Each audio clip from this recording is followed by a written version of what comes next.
cloud. Your Royal Highness, you have known some poets in your time, haven't you? You've met some. Did you know John Betjeman? I knew, yes, Betch, my father always called him. He was a huge friend of my father's, and also Canada. Canada was a great This is friend Canada of Liza mine. Green, yeah. Yes.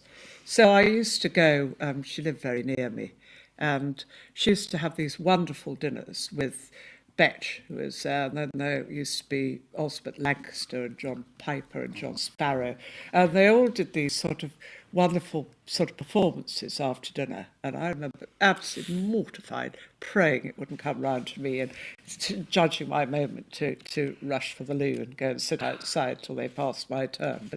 But it's something I've never forgotten. And he was an incredibly funny man, Betch. You know, he had that, he could open his mouth and that roar of laughter, which Canada had the same. And I mean, you know, he had a very depressive side as well. But I don't know, it was always a joy to sit next to him because he was so original. And his poetry always had rhythm in it, didn't it? I love his poetry. They always make me laugh. I mean, some and is rhyme. very sad, but some are really funny. I think his poetry was like, because some people were quite sneery. You They know. are. I couldn't agree But more. I think his poetry is as valuable as the Vermeer in Tyranny, not reaching for huge unknown things or just observations. A packet of weights pressed in the sand and things like this. These extraordinary observations of Surrey.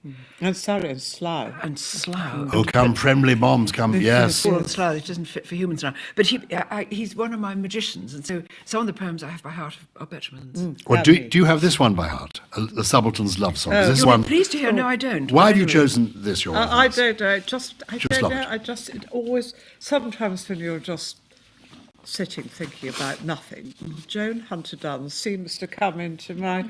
I don't know, I can imagine this lady furnished and burnished by the Aldershot Sun. You can imagine this very sort of Amazonian lady, bronzed, you know, by the summer sun, and you know, the subaltern being besotted by this creature. You know? And I love the idea, which we all remember, of tennis rackets and presses. Do you remember those Very nice well. wooden And in the press coming out? I just find it very nostalgic.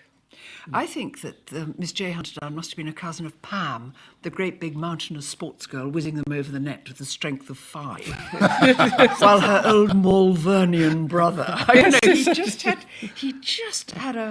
could just lance. He was You can see, sensational. I mean, you can shut your eye and you can see the picture, can't you? Completely. Yeah, you know, you can see Camberley, you Yeah. can see the euonymus, you Yeah, know, yes, planted in the garden. You He's know. a magician, I adore him. Well, we've got the poem here, Joanna. We have. And would you kindly read it for us? I'd love to. It's a subaltern's love song. Miss J. Hunter Dunn, Miss J. Hunter Dunn, furnished and burnished by Aldershot Sun.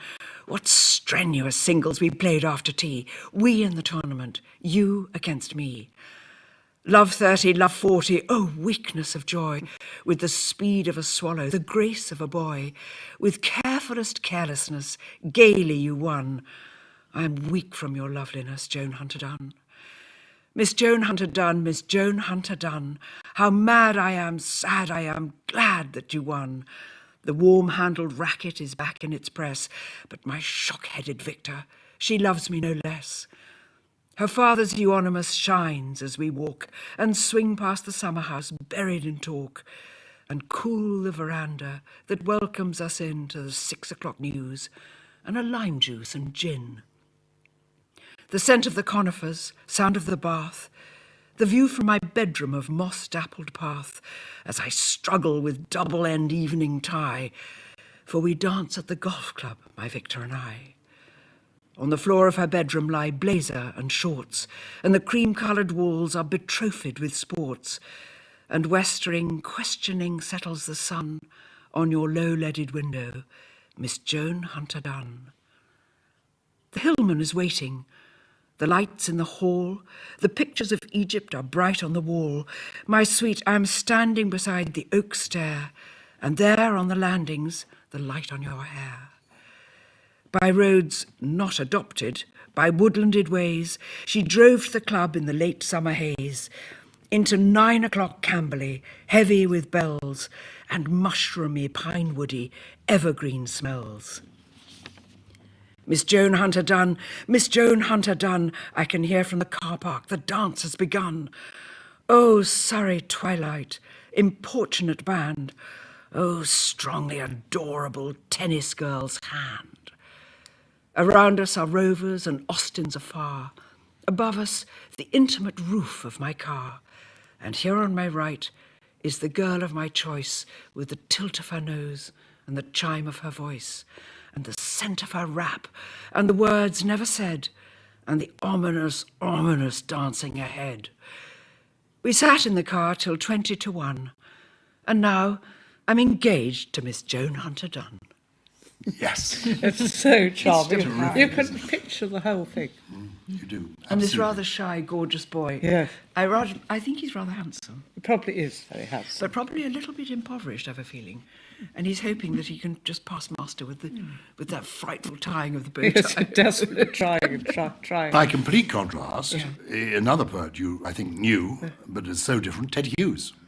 Did you know Ted Hughes? Well, I didn't know him. I kept missing him. He stayed a lot with my husband in Scotland, but my children were lucky enough to be up there when he was staying. And he gathered them all around, a lot of them were quite young, and made them all recite poetry. And, you know, they were overcome. I think my daughter was about 16 or something. And Did she fall horrified, madly in love? absolutely. But horrified at the idea of having to get up and in front of everybody and say a poem. And sort of desperately tried to get Tom to do it for her. But looking back on it, they said it was, you know, one of the greatest experiences they ever had, because he was a sort of storyteller, and he just captivated the entire, whatever the age was, he captivated the audience. And sadly, before I had a chance to meet him, he died. I know Carol very well, so I've read a lot of his poems.